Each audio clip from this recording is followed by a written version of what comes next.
अस्सलाम वालेकुम एवरीवन, उम्मीद है कि आप सब खैरियत से होंगे। जैसा कि आप सबको पता है कि फाइनेंशियल ईयर क्लोज हो चुका है और now we are into a new financial year. सबसे पहले उन लोगों को बता दूं जिनको नहीं पता कि फाइनेंशियल क्या होता है। फाइनेंशियल ईयर वो होता है जो स्टार्ट होता है फ्रॉम 1 जुलाई एवरी ईयर और ये चलता है 30 जून नेक्स्ट ईयर। ये क्यों ज़रूरी होता है? क्योंकि जब फाइनेंशियल क्लोज होता है तो जितनी भी कंपनीज होती है उनको टैक्स फाइल करना होता है, जितने भी लोग जॉब कर रहे होते हैं उनको टैक्स फाइल करना होता है। और it is different to calendar year. Calendar year वो होता है जो 1 जनवरी को स्टार्ट होता है और 31 दिसंबर को ख़त्म हो जाता है।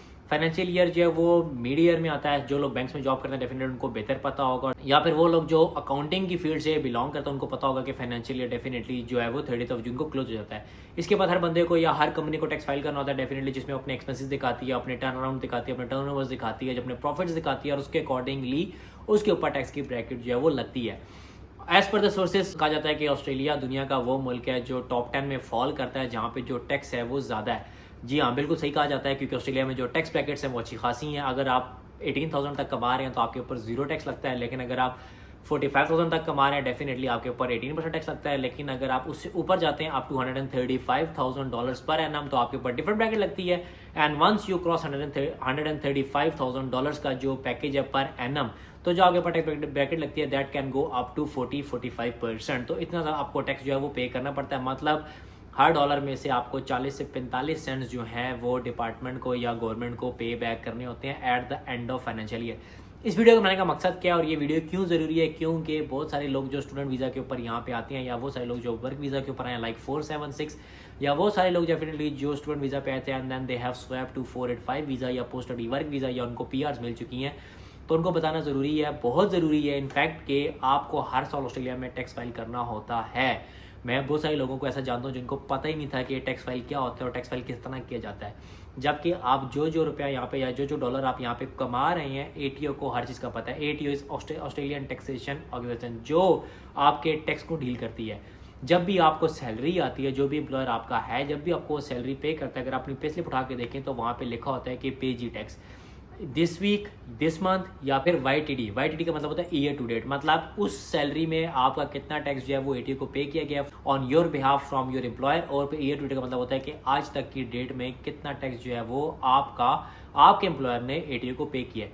अब जो ये टैक्स वो एम्प्लॉयर आपका पे कर रहा होता है, तो at the end of financial year आपके पास होता है कि आपने टैक्स फाइल करना होता है, आपने रिपोर्ट करना होता है कि जी हाँ, मुझे इस पूरे साल में कितनी सैलरी मिली है, इसके ऊपर मेरा कितना जो टैक्स था वो विदल्ड हुआ है, इसमें से मैं अपने वर्क के कौन से एक्सपेंसेस है वो क्लेम कर रहा हूँ। ये सारी बातें हो रही हैं as far as you are getting paid on TFN। अभी हम TFN की सिर्फ बात करें, इसके बाद डेफिनेटली मैं आपको ABN पे लेके चलूँगा, फिर जो कैश है उस पर भी बात कर लेंगे।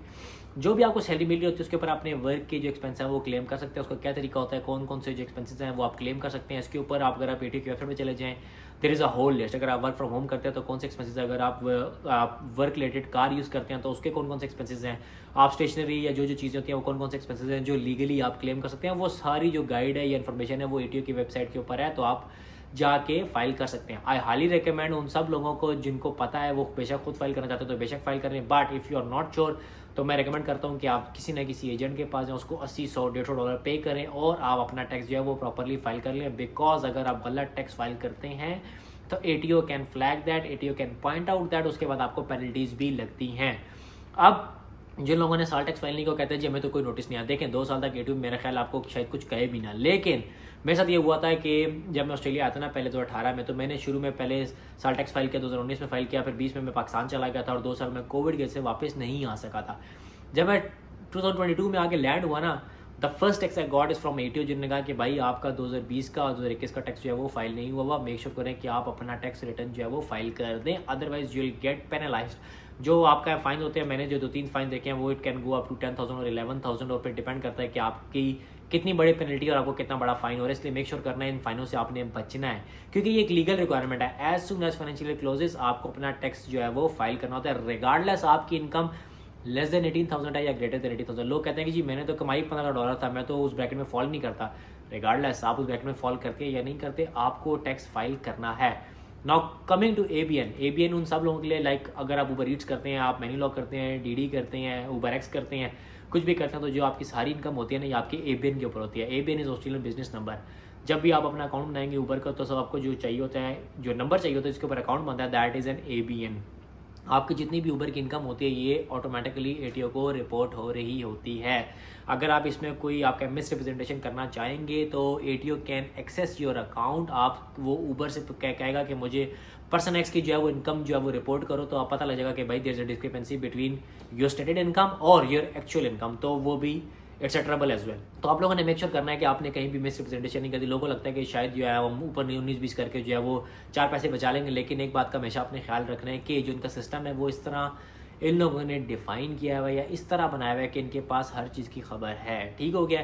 अगर आप कोई साल बच भी जाते हैं तो अगले साल या उससे अगले साल या उससे अगले साल हो सकता है कि आपको पकड़ ले, और जब आप पकड़े जाएंगे और अगर आपके अकाउंट की स्क्रूटनी होगी तो दे विल मेक श्योर कि वो सारी डिस्क्रिपेंसीज जो है वो हाईलाइट करें और पॉइंट आउट करें और आपको उसके अकॉर्डिंगली पेनल्टी दी जाए।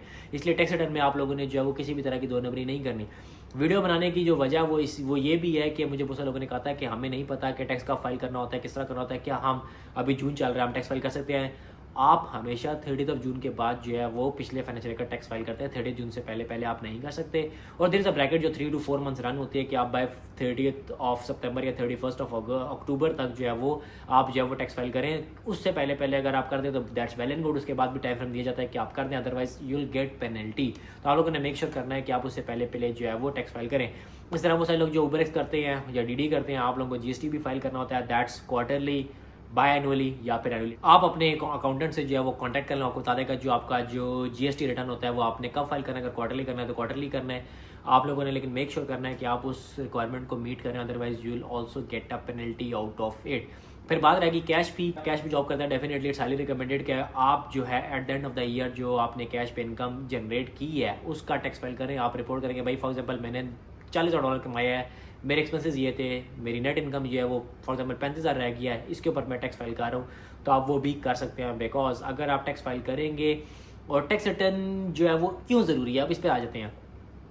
जब आप टैक्स फाइल करते हैं ना, आप कोई भी क्रेडिट अप्लाई करते हैं, लाइक फॉर एग्जांपल अगर आपने घर का लोन अप्लाई करना है, अगर आपने गाड़ी का लोन अप्लाई करना है और आप फॉर एग्जांपल कोई प्रॉपर जॉब नहीं कर रहे हो और आप कैश भी जॉब कर रहे हैं, तो जो भी अगली कंपनी होती है वो कहती है कि भाई हमें अपना सोर्स ऑफ इनकम दिखाओ। आप सोर्स ऑफ इनकम दिखाते हो जी मैं कैश भी जॉब कर रहा हूँ, मैं फॉर एग्जांपल हफ्ते का 1000 कमा रहा हूँ, लेकिन वो कहेगी कि मुझे पिछले 6 महीने की इनकम दिखाओ या मुझे लास्ट टैक्स रिटर्न दिखाओ। जब आप अपना टैक्स रिटर्न दे देते हैं तो उसके बाद जो है वो आपकी इवैल्यूएशन होती है कि क्या आप एलिजिबल भी हैं इतना लोन लेने के लिए, या आप इस क्रेडिट कार्ड के लिए एलिजिबल भी हैं या नहीं।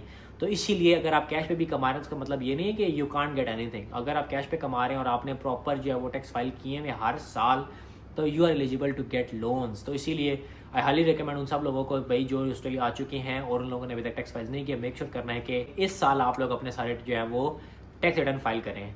अगर आप लोगों को नहीं पता टैक्स रिटर्न कैसे फाइल करना है, if you are earning only on TFN, तो इट्स प्रीटी इजी। बहुत सारी गाइड्स अवेलेबल हैं। अगर आप मुझे कहेंगे तो I can recommend you an agent जिसके पास आप जा सकते हैं, या फिर मैं आपको बता सकूंगा कि किस तरह आप लोग जो है वो टैक्स रिटर्न फाइल कर सकते हैं। Definitely I have an accountant on board as well, मैं उसका नंबर आपको दूंगा, आप उससे कॉन्टैक्ट कर ले विद नॉमिनल चार्जेस, वो गाइड कर देगा आपको और वो आपके बेहाफ पे टैक्स फाइल कर सकता है। सो आई होप मेरी इस वीडियो के बाद आप लोगों की जो कन्फ्यूजन है अराउंड टैक्स रिटर्न वो क्लियर होगी होंगी, because I have seen a lot of students वो ऑलरेडी इतने स्ट्रेस में होते हैं, उन्होंने फीस निकालनी होती है, उन्होंने अपनी expenses day to day manage करने होते हैं। पर डेफिनेटली आप लोगों ने अपने होम कंट्रीज को विजिट करना होता है, तो आप इस सारी चीज़ों के बाद इस सिस्टम को नहीं समझ पा रहे होते, which is a negative for you guys. क्योंकि लेटर ऑन जब आप लोग अपनी पीयर्स के लिए अप्लाई करेंगे या जब आप लेटर ऑन चीज़ों के लिए अप्लाई करते हैं फॉर नेक्स्ट वीज़ा, तो ये वो सारी चीज़ें होती हैं जो कैटर फॉर की जाती हैं। तो मेक श्योर करना है कि आप किसी भी चीज़ में डिफॉल्ट ना करें हो।